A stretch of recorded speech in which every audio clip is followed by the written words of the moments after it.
मंच पर उपस्थित श्री विजय शर्मा जी,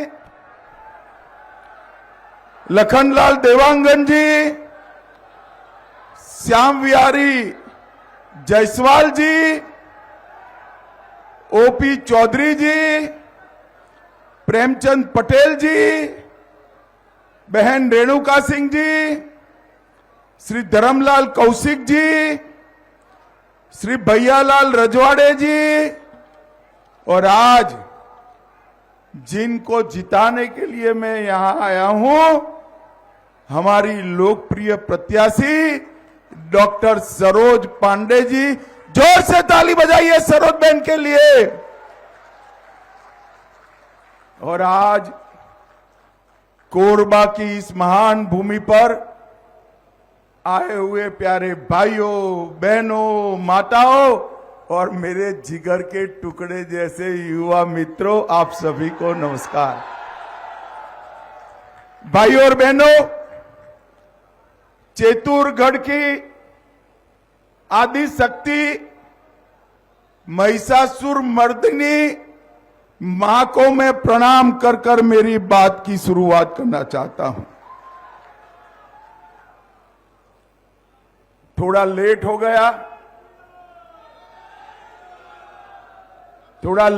गया, गर्मी भी है, हमारे लोगों ने पेंडाल थोड़ा कम डाला है, बहुत सारे लोग धूप में खड़े हैं।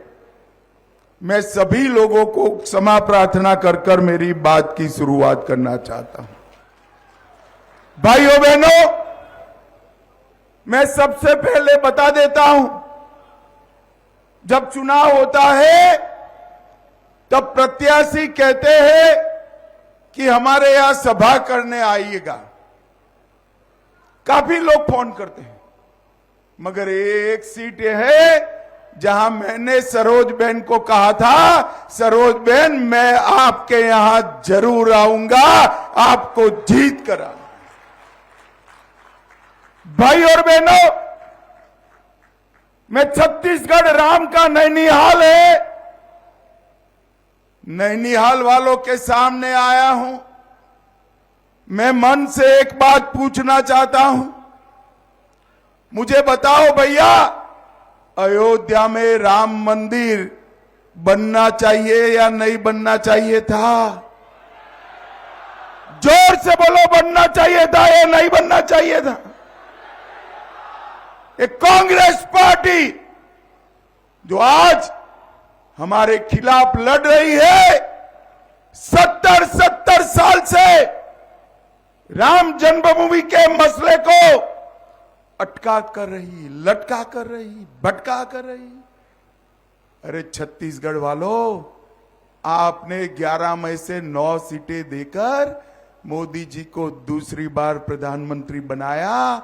एक 5 ही साल में केस भी जीता, भूमि पूजन भी किया और 22 जनवरी को प्राण प्रतिष्ठा कर कर जय श्री राम कर दिया। और 500 साल के बाद रामलल्ला को अपमानित कर कर मंदिर में नहीं बिठाया था। 500 साल के बाद हम ऐसे भाग्यवान लोग हैं जिनके जीवन में ये दिन आया कि हमने रामलल्ला के कपाल पर सूर्य तिलक को देखा। भाइयों, सूर्य तिलक। और एक कांग्रेस पार्टी जब राम जन्मभूमि में रामलल्ला की मूर्ति की प्राण प्रतिष्ठा होती थी, उनको निमंत्रण भेजा गया। सोनिया जी को भी भेजा, राहुल बाबा को भी भेजा, खड़गे साहब को भी भेजा। साहब, मैं तो आश्चर्यचकित हो गया। कोई रामलल्ला के प्राण प्रतिष्ठा का निमंत्रण को धुतकार सकता है क्या? ये कांग्रेस पार्टी माइनॉरिटी के डर से, उनकी वोट बैंक के डर से इन्होंने रामलल्ला के प्राण प्रतिष्ठा के निमित्त निमंत्रण को धुतकारा है। आप तो नैनीताल वाले हो, ये कांग्रेस वाले आए तो पूछना किस मुंह से वोट मांगने आए हो। हमारे रामलल्ला का प्राण प्रतिष्ठा था, आप तो गए ही नहीं। भाई और बहनों, इनके लिए वोट बैंक ही बहुत। मुझे बताओ छत्तीसगढ़ वालों, छत्तीसगढ़ में से नक्सलवाद समाप्त होना चाहिए या नहीं होना चाहिए? अरे जोर से बोलो, होना चाहिए या नहीं होना चाहिए?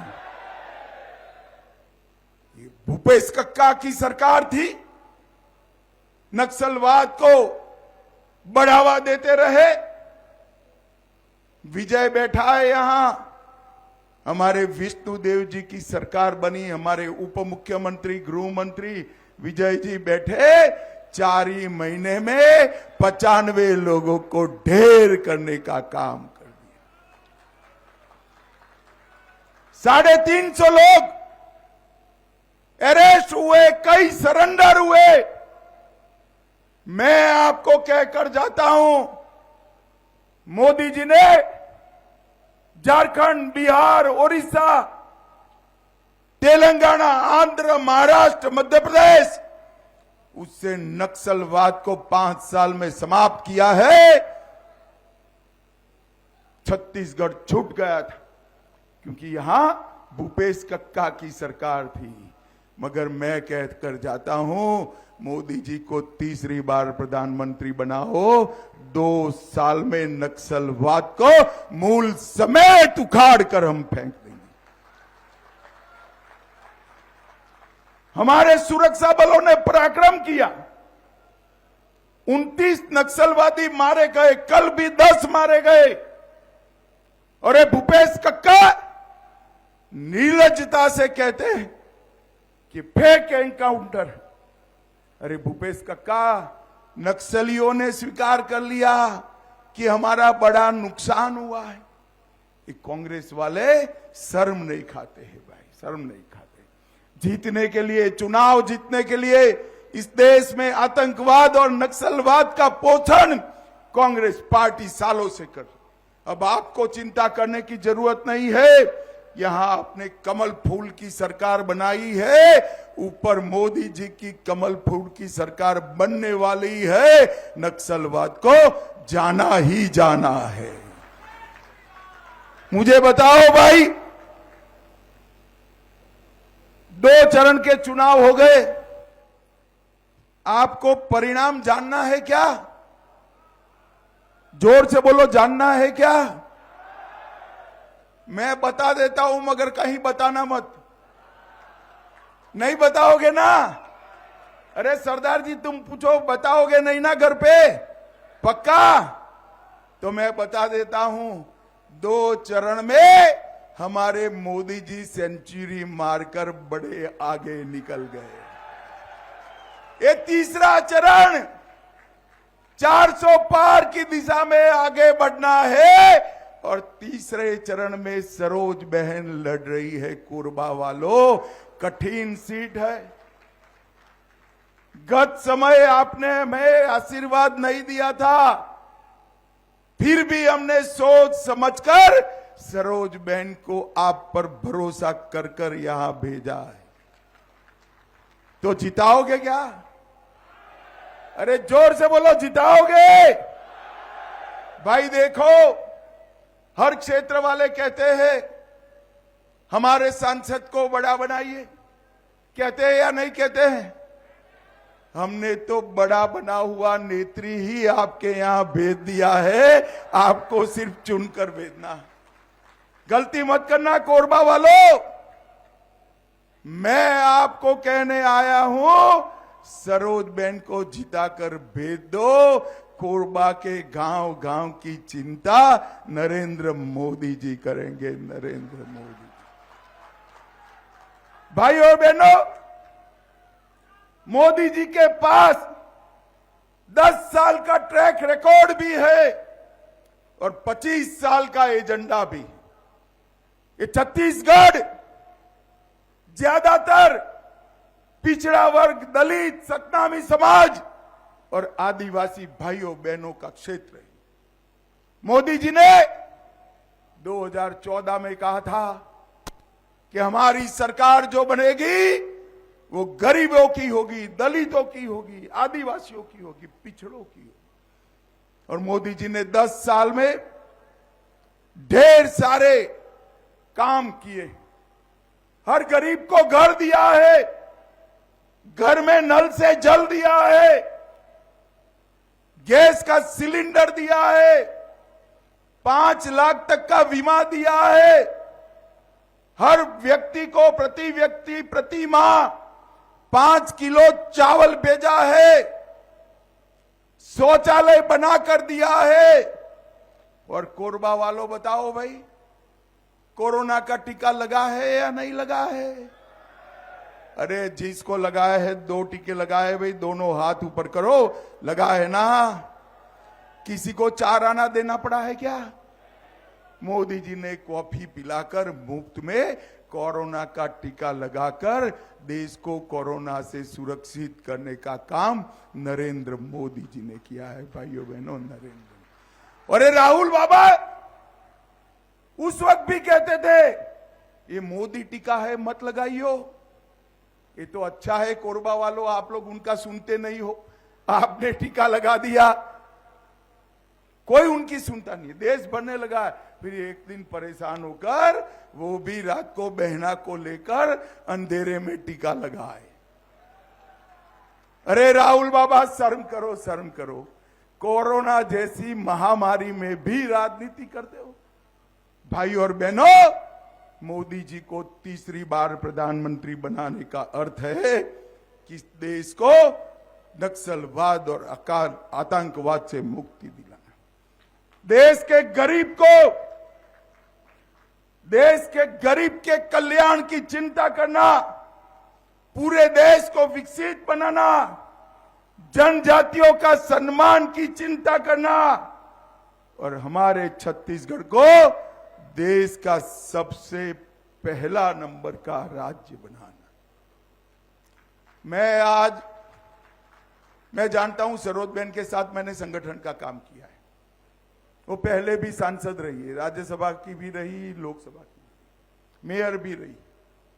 अभी आपकी सांसद लापता सांसद के नाम से जाना जाता है। आप लोग समझते हो कि वो संसद में रहती होगी। संसद में भी नहीं है, यहां पर भी नहीं है, मालूम नहीं है कहां पर है।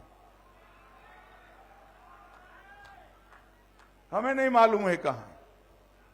मगर सरोजबेन को चुनकर देखो, आप परेशान हो जाओगे कि हर बार गांव में क्यों आ जाती है, इतनी बार आपकी समस्याओं का समाधान करेगी। भाई और बहनों, भारतीय जनता पार्टी ने कई महत्वपूर्ण फैसले मोदी जी के नेतृत्व में किए हैं। मुझे बताओ, ये कश्मीर जो है ये हमारा है या नहीं है? ऐसे नहीं सुनाई पड़ता भाई, मुझे जोर से बोलो, है या नहीं? एक खड़गे जी कहते हैं राजस्थान और छत्तीसगढ़ वालों को, कोरबा वालों को कश्मीर से क्या लेन देन। खड़गे साहब, आप 80 पार कर गए मगर देश को नहीं जान पाए। मैं आपको बताता हूं, कोरबा का मेरा बच्चा कश्मीर के लिए जान देने के लिए तैयार है, जान देने। कोरबा वालों मुझे बताओ, धारा 370 हटानी चाहिए थी या नहीं हटानी चाहिए थी? कांग्रेस पार्टी 70 साल से धारा 370 को एक अनोरस बच्चे की तरह गोदी में खिलाती रही, उनको वोट मिलते थे। आपने मोदी जी को दूसरी बार प्रधानमंत्री बनाया। 5 अगस्त 2019 को मोदी जी ने धारा 370 को समाप्त कर दिया। और भाई और बहनों, 70 साल के बाद हमारे कश्मीर में भारत का तिरंगा बड़ी शान के साथ लहरा रहा है। भाई और बहनों,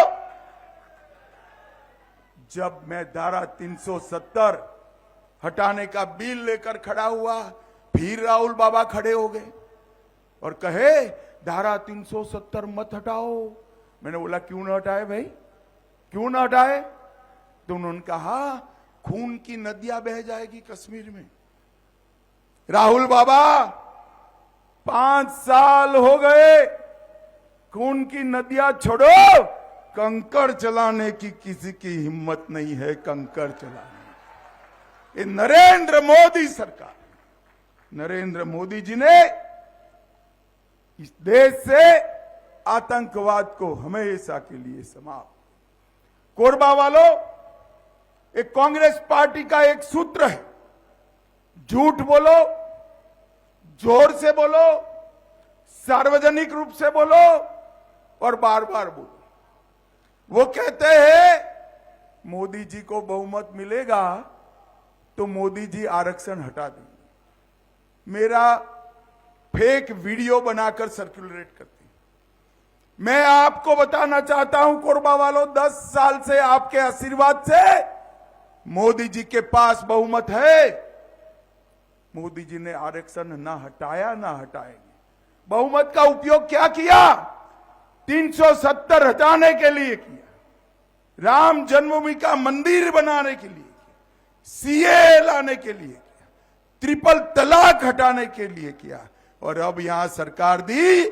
बहुमत का सरकार का उपयोग नक्सलवाद को समाप्त करने के लिए हम कर रहे हैं। नक्सलवाद भाई और बहनों, मैं आज एक मोदी का गारंटी देने आया हूं।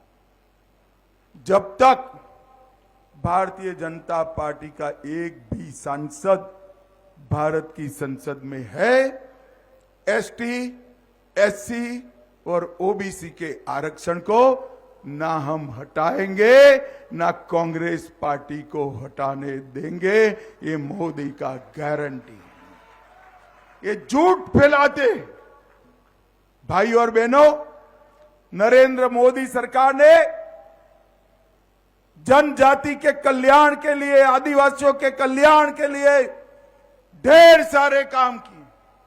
कांग्रेस के जमाने में आदिवासी कल्याण मंत्रालय, गृह मंत्रालय के तहत एक छोटे से ज्वाइंट सेक्रेटरी का कार्यालय।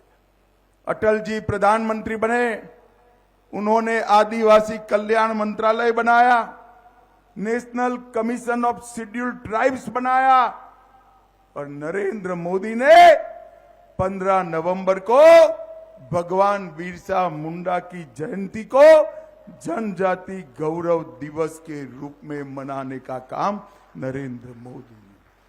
70 साल तक, 55 साल सत्ता में रहने वाली कांग्रेस पार्टी कभी आदिवासी बेटा या बेटी को राष्ट्रपति नहीं बनाया।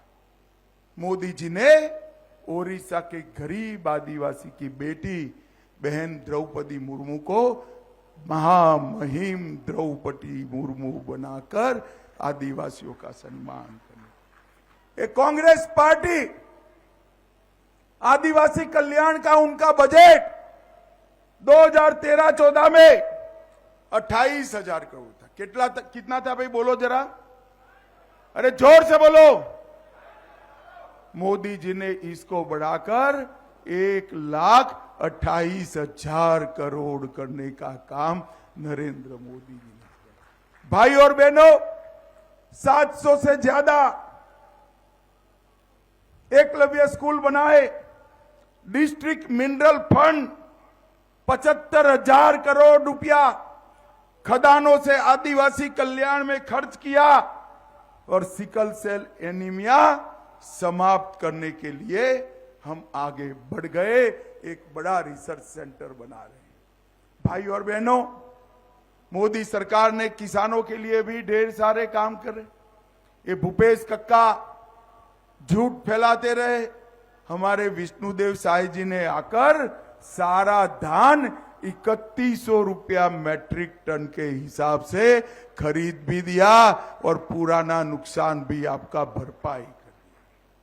भाई और बहनों, प्रधानमंत्री किसान सम्मान निधि 12 करोड़ किसानों को ढेर सारे फायदे देने का काम नरेंद्र मोदी सरकार ने किया है।